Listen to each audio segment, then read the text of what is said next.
પહેલો પ્રોબ્લેમ તો મારો અહીંયા સારો થઈ ગયો. અત્યારે કશું વ્યસન નહીં. પેશન્ટ કેટલા સમયથી કરતા હતા? લગભગ 15-20 વર્ષથી. બરોબર. ને તમે ખાલી માતાજી સાનિધ્યમાં આયા અને માતાજીના બતાવ્યા મુજબ વિડીયો જ જોયા હતા માતાજીના, અને વિડીયો જોઈને પહેલો જ રવિવાર મેં ભર્યો અને ત્યારથી મારો વળતી વેળા થઈ. મતલબ બરોબર. ને એમને 15-20 વર્ષ પહેલાનો દારૂ છોડી દીધો, અત્યારે સાવ દારૂ છોડી દીધો? હા, સાવ છોડી દીધો. બરોબર. ને એ સિવાય બીજા ઘરમાં બધી રીતે મતલબ ઘરે વેચાવાની તૈયારીઓમાં હતી, એવી પરિસ્થિતિ હતી. પણ માતાજીના સાનિધ્યમાં આવ્યા પછી મારા બાબાને એક રવિવાર ભર્યો અને એનું કેનેડાનું કામ આલી હતું અને તરત એનો ફિંગર આવી ગઈ. અને પછી આ મારા બીજા 1.25 મહિનો તો મારા અવાયું નહોતું, કારણ કે અમારા ભત્રીજાનો બાબો હતો એટલા માટે નહોતા. પણ પછી અમે આવતા હતા ને એમ કરતા કરતા માતાજીના 5 રવિવાર પૂરા કરતા કરતા તો મારો બાબુ છેક અમેરિકા બી પહોંચી ગયો. તમારો દીકરો અમેરિકા પહોંચાડ્યો? હા, અમેરિકા બી પહોંચી ગયો. વગર કબૂલાતે પાછો. બરોબર. દારૂ પણ છોડાઈ જતો? હા, બધી રીતે મતલબ પરિવર્તન થઈ ગયું. જીવન પરિવર્તન કરી નાખ્યું બધું. 1 વર્ષમાં તો મારો બધું જ પૂરું થઈ ગયું. મતલબ બધા પ્રોબ્લેમો સોલ્વ થઈ ગયા. બરોબર.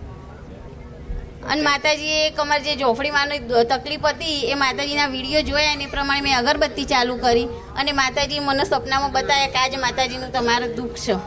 કયા માતાજી બતાવ્યા સપનામાં? ઝોપડી માતા બતાવ્યા હતા.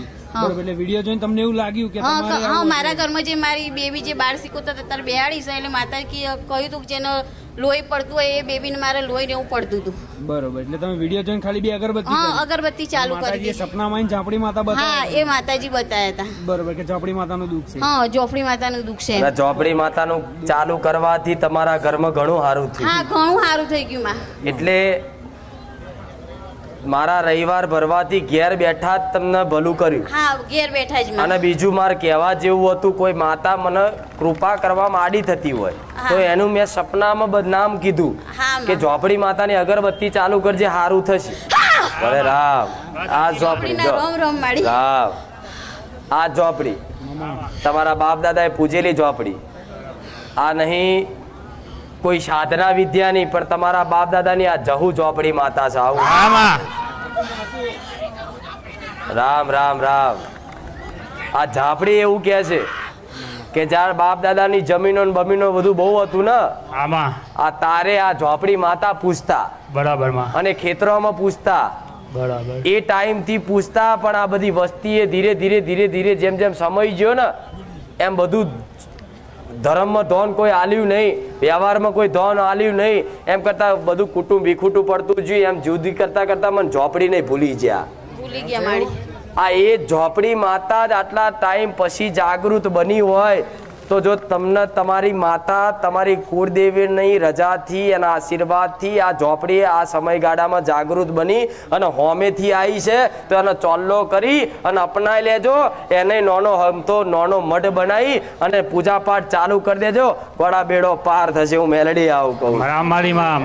હજુ ખાલી અગરબત્તી કરવાથી જ આટલું ભલું કરી આવ્યું. માતાજી એવું કીધું છે કે મારો દીવો નહીં જારો, તારી બધી હતી એવી વેળા હું વારું પછી જ હું દીવો લઈ, અત્યારે તું મને અગરબત્તી જ આપે. તો તોથી જ વિચાર લો.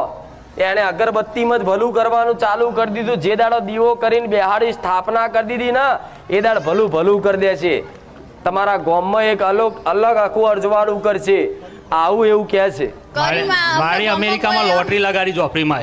1 કરોડ 18 લાખની. 1 કરોડ 18 લાખ રૂપિયા અમેરિકામાં લોટરી લાગે. હજુ 12 મહિના થયા.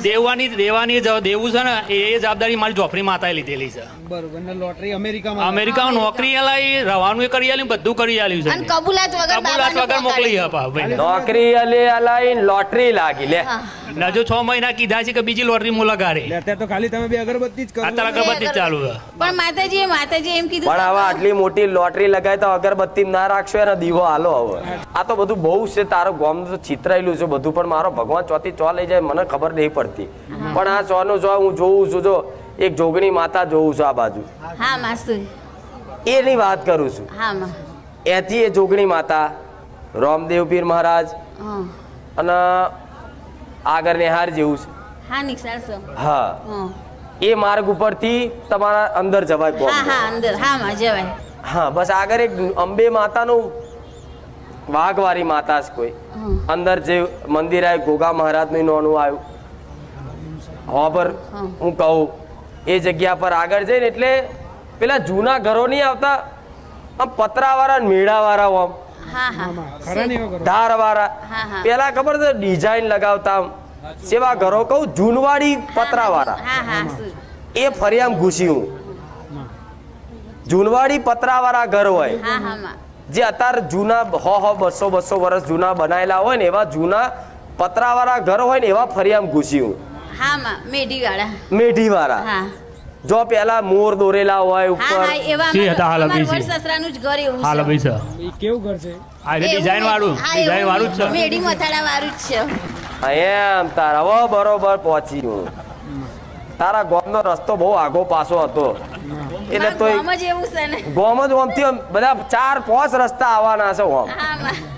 ગામ વચ્ચે માતાજી એટલે એવું જ હોય ને ગામ વચ્ચે તો કેટલી 4 બાજુથી કઈ બાજુ જવું કહો એક જૂનું બસ સ્ટેન્ડ એક નવું બસ સ્ટેન્ડ આમાં હા અને બે બસ સ્ટેન્ડે રોમાપીરનું મંદિર છે અહીંયા રોમાપીર પછી હું ગૂંચવાઉં જ ને સાચું મળે બે મંદિર રામાપીરના મંદિર નવું બસ સ્ટેન્ડ જૂનું બસ સ્ટેન્ડ બે જગ્યાએ છે પેલ બાજુ આમ મસ્જિદ છે આમાં હા બોલ સમ આમ હવે આટલું બધું ગોમ ફેદી પણ છેલ્લે તારા ઘેર જ ઉતરી જાય લે તારા જતી હા માં હવે થાકી ઉડીને જતી રહે હેડવું નહીં આપણે હા માં પછી મારજો તો બધી કળા છે